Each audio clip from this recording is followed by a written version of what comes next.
আজ আমাদের অর্ডার করা 18 কেজি ইলিশ মাছ হাতে এসে পৌঁছানো। তাহলে পুরো ভিডিওটাই দেখতে থাকেন। হ্যালো ফ্রেন্ডস, নমস্কার, গুড মর্নিং সবাইকে। ইলার ব্লগে স্বাগতম।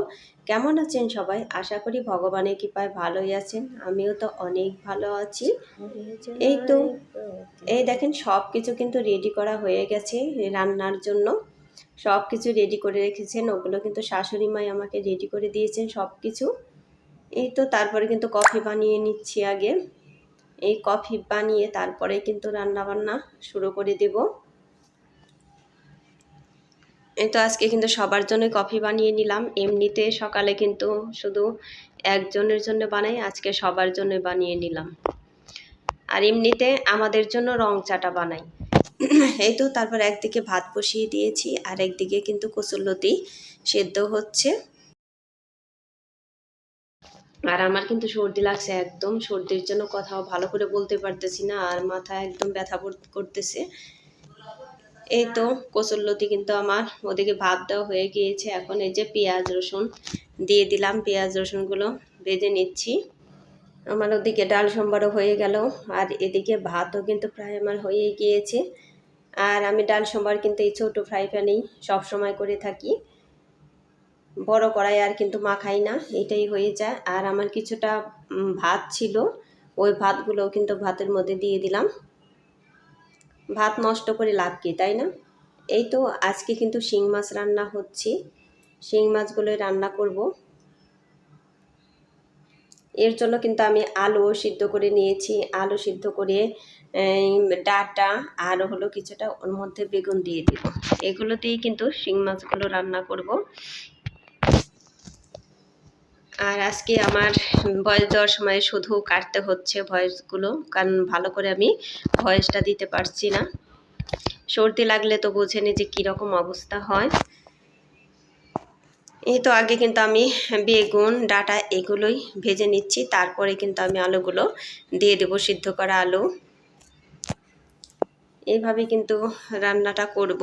ওই যে ডাঁটাও দিয়ে দিলাম, এগুলো একটু ভেজে তারপরে কিন্তু আলুগুলো দিয়ে দেব। ওখানে কিন্তু আমি একটু মরিচও বেটে নিয়েছি, পাকা মরিচ মানে শুকনো শুকনো একটু মরিচ, ওইগুলো কিন্তু বেটে নিয়েছি। আগে ভাগে সব কিছু রেডি করা থাকলে না রান্না করতে একদমই অসুবিধা হয় না, আর তাড়াতাড়ি কিন্তু রান্নাগুলো হয়ে যায়। এই তো এই যে ঝোলও আমি দিয়ে দিলাম, আর এইরকম আলুর তরকারিতে কিন্তু ঝোলটা একটু বেশি দিতে হয়। এই তো এদিকে কিন্তু রান্না করব এখন। এই তো আলু দিয়ে দিলাম, কুচি করা আলু, তারপরে ধুন্দুল পেঁয়াজ, এগুলো দিয়ে কিন্তু রান্না করব হচ্ছে অনেকখানি মাছের ডিম আর মাছের তেল। এগুলো কিন্তু আগে আমি একটু জাল দিয়ে সেদ্ধ করে নিয়েছি, সামান্য জল দিয়ে কিন্তু সেদ্ধ করে নিয়েছি, কারণ বেশি সেদ্ধ করলে না তেলটা গলে যাওয়ার সম্ভাবনা থাকে। এই তো এদিকে শিং মাছগুলো আমি দিয়ে দিলাম। এই তরকারিটাও কিন্তু প্রায় হয়ে গিয়েছে। ওদিকে ওই তরকারিটাও দেখবেন যে কত সুন্দর হয় ডিম দিয়ে আর মাছের তেল দিয়ে। আমি প্রথমে যখন ফ্রিজ থেকে বার করলাম ভাবছিলাম যে অনেক আগে, তা দেখলাম যে না, বেশি দিন আগের না, এই নতুন কয়েকদিন আগে এনেছে ওইগুলো, ওই সব মাছের ডিমই। কারণ অনেক দিন আগের থাকলে কিন্তু ওই তেল ডিম একটুও ভালো লাগে না।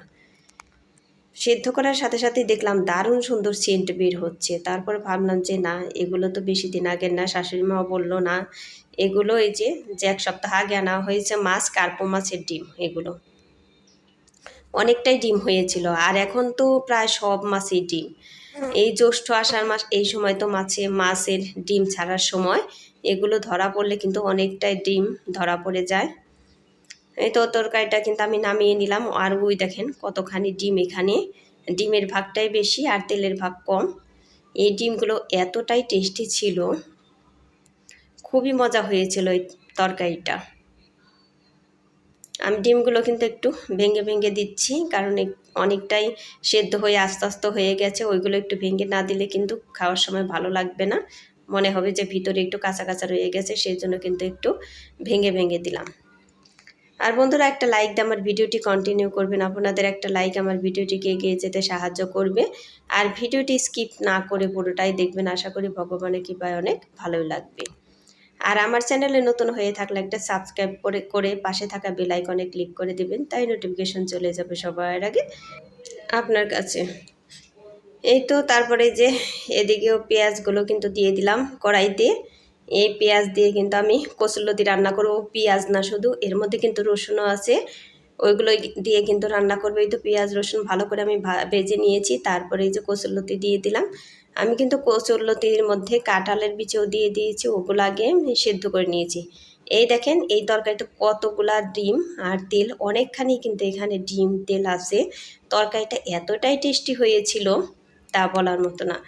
আর এদিকে আমার কচুরলতিটাও কিন্তু হয়ে গেল, এটাও কিন্তু আমি এখন ঢেলে নিব।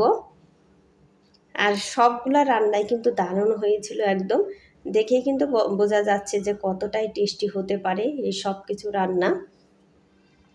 যাই হোক, এই যে আমাদের 18 কেজি ইলিশ মাছ অর্ডার করা, এগুলো কিন্তু আমরা হাতে পেয়ে গিয়েছি। এই যে দেখেন কত বড় একটা বক্স, এটা কিন্তু এখন আমি খুলব।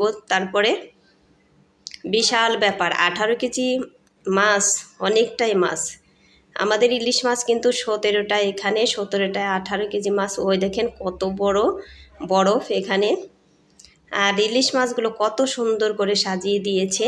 আর এই মাছগুলো কিন্তু আনা হয়েছে আমাদের ঝিটকা থেকে, এগুলো কিন্তু অনলাইনে না, আমাদের ঝিটকা থেকে একদম পরিচিত জেলের কাছ থেকে এগুলো আনা হয়েছে। এগুলো আমাদের বরিশালের ইলিশ।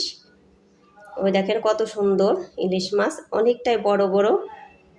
1 কেজি করে, কতটা 1 কেজির বেশি এরকমই কিন্তু। আর 1 কেজি এগুলো কিন্তু 3000 টাকা কেজি, 1 টাকাও কিন্তু কম নেই, 3000 টাকার, 3000 টাকা করে কেজি। 18 কেজি ইলিশ মাছ এখানে কিন্তু 55,000 টাকার ইলিশ মাছ হয়েছে। 55,000 টাকার ইলিশ মাছ কিনতে গিয়ে কিন্তু যাকে দিয়ে আনানো হয়েছে তাকে আরও 10,000 টাকা দেওয়া হয়েছে, কারণ সেই ব্যক্তি কিন্তু আমাদের ঝিটকা থেকে নিয়ে আসছেন। আগেই অর্ডার করে রাখা হয়েছিল, তাকে বলে রেখেছিলেন বড়দি ফোন করে যে এতগুলা মাছ আমাকে দিবেন, সবগুলাই একদম বড় বড়। কারণ বুঝতেই তো পারছেন যে 18 কেজি মাছ, এখানে 17টা ইলিশ মাছ, তাহলে কত বড় বড় হতে পারে। 1 কেজি ওজনের বেশি এরকমই কিন্তু হয়েছে, সবগুলাই 1 কেজি করে। আর নিচে 2টা আছে যে, ও 2টা তো একদমই অনেক বড় বড়, মানে 1 কেজির ওপরে, ওগুলো 1.5 কেজি করে হবে। এই তো দেখেন কত বরফ, এগুলো কিন্তু আমি ফেলে নিচ্ছি। অনেকটাই মাছ এখানে আছে, দেখে যে এতটাই আমাদের ভালো লেগেছিল। এতগুলো ইলিশ মাছ দেখে কার ভালো না লাগে বলেন তো, সবারই কিন্তু আমরা একদমই খুশি হয়েছি মাছগুলো দেখে। একটা বরফও কিন্তু গলে যায়নি, সবগুলা বরফে একদম যেভাবে দিয়ে দিয়েছে ওইভাবেই কিন্তু রয়ে গিয়েছে। আর ওরা তো বোঝে যে কিভাবে দিলে ভালো থাকবে, কারণ এতক্ষণ ভরে সারা দিন ভরে কিন্তু নিয়ে আসছে আমাদের সেই ঝিটকা বাসায় থেকে, বাছে করে করে কিন্তু নিয়ে আসছেন উনি। অনেক সুন্দর করে মাছগুলো সাজিয়ে দিয়েছে, দেখে খুবই ভালো লাগছে। এই যে ফ্রিজটা কিন্তু একদম পরিষ্কার করে নিয়েছি গতকাল, আজকে এই তো মাছগুলো রাখা হবে সেই জন্য। এই তো এখন কিন্তু আমি সুন্দর করে এক এক করে রেখে দেব। ওই যে ওই পাশটা কিন্তু খালি রেখে দিয়েছি ইলিশ মাছের জন্য, কারণ এই মাছটা তো নিচে রাখতে হবে, উপরে রাখা যাবে না। কারণ এই মাছ খেতে তো অনেক দিন সময় লাগবে, এই দিন তো এই মাছগুলো তার প্রতিদিন খাওয়া যাবে না, অনেক দিনের জন্যই কিন্তু কিনে রাখা হলো এই মাছগুলো। ওই দেখেন কত সুন্দর করে কিন্তু সাজিয়ে রাখা হচ্ছে এগুলো। আমার কিন্তু এখানে সাজাতেও অনেকটাই ভালো লেগেছিল মাছগুলো। এই তো ওই যে আরও কতগুলো ওই যে গামলায় উঠিয়ে রাখা হয়েছে, ওগুলো কিন্তু নিয়ে আসছি একদম ওজন। এখন এগুলো কিন্তু আমি রেখে দেব।